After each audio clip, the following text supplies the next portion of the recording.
നമുക്ക് ഇന്ന് ഒരു ചിക്കൻ ഫ്രൈ ഉണ്ടാക്കിയാലോ? അപ്പോൾ നല്ല പയ്യോളി ചിക്കൻ ഫ്രൈ ആണ് ഞാൻ ചെയ്യാൻ പോകുന്നത്. അപ്പോൾ അതിന് വേണ്ടിയിട്ട് ഞാൻ ചിക്കനെല്ലാം ഒന്ന് വരഞ്ഞൊക്കെ വെച്ചിട്ടുണ്ട്. അപ്പോൾ നമുക്ക് തുടങ്ങിയാലോ? അപ്പോൾ നമുക്കിനി ഫ്രൈക്കായിട്ടുള്ള കൂട്ട് തയ്യാറാക്കാൻ വേണ്ടിയിട്ട് ഞാനിതൊരു 8-10 വറ്റൽമുളക് 20 മിനിറ്റ് വെള്ളത്തിലിട്ട് വെച്ചതാണ്. അപ്പോൾ ചൂടുവെള്ളം തന്നെ ഉപയോഗിക്കണം. പിന്നെ നിങ്ങളുടെ കയ്യിൽ ആ ഉണ്ട വറ്റൽമുളകുണ്ട്, അതായിരിക്കും കേട്ടോ ബെസ്റ്റ്. അപ്പോൾ നമുക്ക് തുടങ്ങിയാലോ? അപ്പോൾ നമ്മുടെ ജാറിലോട്ട് നമ്മുടെ കുതിർത്തുക ഇട്ടിരുന്ന വറ്റൽമുളക് ഇടുകയാണ്. അതിനുശേഷം നമ്മൾ ഇടേണ്ടതെന്ന് പറയുന്നത് ഒരു 5-6 ചെറിയ ഉള്ളിയുടെ ഇതിടണം. പിന്നെ കുറച്ച് കറിവേപ്പില. ഇനി ഇതിലോട്ട് ഇടേണ്ടത് ഒരു സ്പൂൺ അളവിന് വിനീഗർ ഇട്ട് കൊടുക്കണം. ഇനി ഇത് നന്നായിട്ട് നമുക്ക് അരച്ചെടുത്തോണ്ട് വരാം. അപ്പോൾ നമ്മൾ നല്ല പേസ്റ്റായിട്ട് അരച്ചെടുത്തു. ഇത് നമുക്കിനി ചിക്കനിലോട്ട് ഇട്ട് കൊടുത്തിട്ട് നന്നായിട്ടൊന്ന് പുരട്ടി കൊടുക്കാം.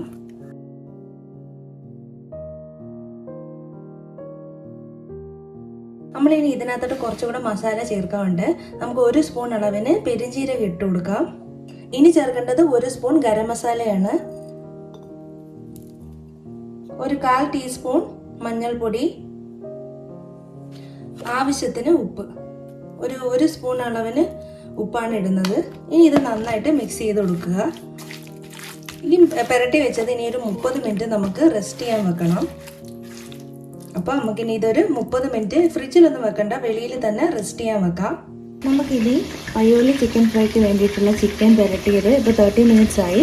നമുക്കിതൊന്ന് നന്നായിട്ട് ഫ്രൈ ചെയ്തെടുക്കാം. ഞാൻ കോക്കനട്ട് ഓയിലാണ് ഇപ്പോൾ ഫ്രൈ ചെയ്യുന്നത്. അപ്പോൾ ആ ഫ്ലേവറെല്ലാം നന്നായിട്ട് കിട്ടും.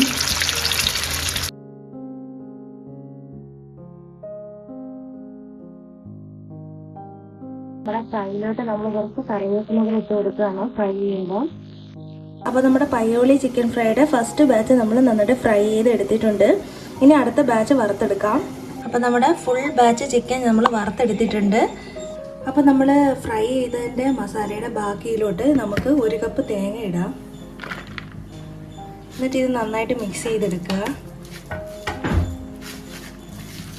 അപ്പോൾ ഈ കൂട്ടിലോട്ട് നമുക്കിനി കുറച്ച് കറിവേപ്പിലയും പച്ചമുളക് അരിഞ്ഞതും ഇടാം.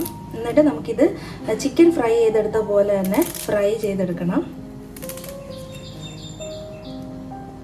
ഒരു 5-6 പച്ചമുളക് കഴുകി ഇതേപോലെ 2ആയിട്ട് സ്പ്ലിറ്റ് ചെയ്തിടുക.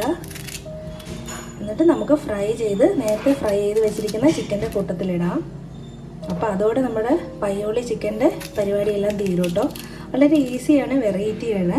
അപ്പോൾ നമുക്ക് ഇത് ഫ്രൈ ചെയ്തെടുത്തുകൊണ്ട് വരാം. അപ്പോൾ നമ്മുടെ മസാല ഫ്രൈ ആയിട്ടുണ്ട്. നമ്മൾ ഫ്രൈ ചെയ്ത് വെച്ചിരിക്കുന്ന ചിക്കൻ ഇതിനകത്തോട്ടിടാം.